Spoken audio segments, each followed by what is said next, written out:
छोटे से गांव में जिसका नाम रंगपुर था, एक माधव नाम का लड़का रहता था। माधव को रंगों से बहुत प्यार था, लेकिन उसकी दुनिया सिर्फ काले और सफेद रंगों तक ही सीमित थी। वो गरीबी के कारण कभी रंगीन पेंसिलें या पेंट नहीं खरीद पाता था। गांव में एक बहुत पुरानी और सूखी हुई नदी थी। लोग कहते थे कि सालों पहले ये नदी बहुत खूबसूरत थी और इसके पानी में इंद्रधनुष के रंग दिखते थे। एक दिन माधव ने तय किया कि वो इस नदी में फिर से रंग भरेगा। वो अपनी टूटी फूटी साइकिल पर सवार होकर गांव के जंगल में गया।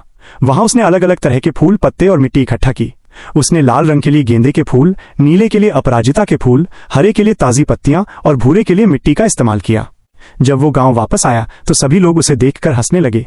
उन्होंने कहा, माधव, तुम ये क्या कर रहे हो? क्या तुम इस सूखी नदी में रंग भर पाओगे? माधव ने किसी की बात पर ध्यान नहीं दिया। उसने एक बड़े पत्थर पर इन सब चीजों को पीसना शुरू किया और प्राकृतिक रंग बनाए। फिर उसने एक पुरानी फटी हुई चादर को ब्रश की तरह इस्तेमाल किया और नदी के किनारे पर पेंट करना शुरू कर दिया।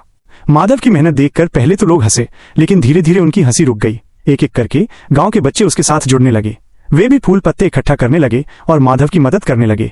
कुछ दिनों बाद सूखी हुई नदी के किनारे एक अद्भुत तस्वीर बन गई। एक तरफ रंग बिरंगे फूल खिले थे, दूसरी तरफ उड़ती हुई तितलियां और पक्षी बने थे।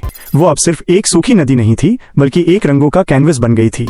जब मानसून आया तो बारिश की बूंदों ने उस कैनवस को धो दिया, लेकिन वो रंग फीके नहीं पड़े, बल्कि वे मिट्टी में मिल गए और अगली सुबह उस सूखी नदी के किनारे पर सचमुच के रंग बिरंगे फूल खिल उठे।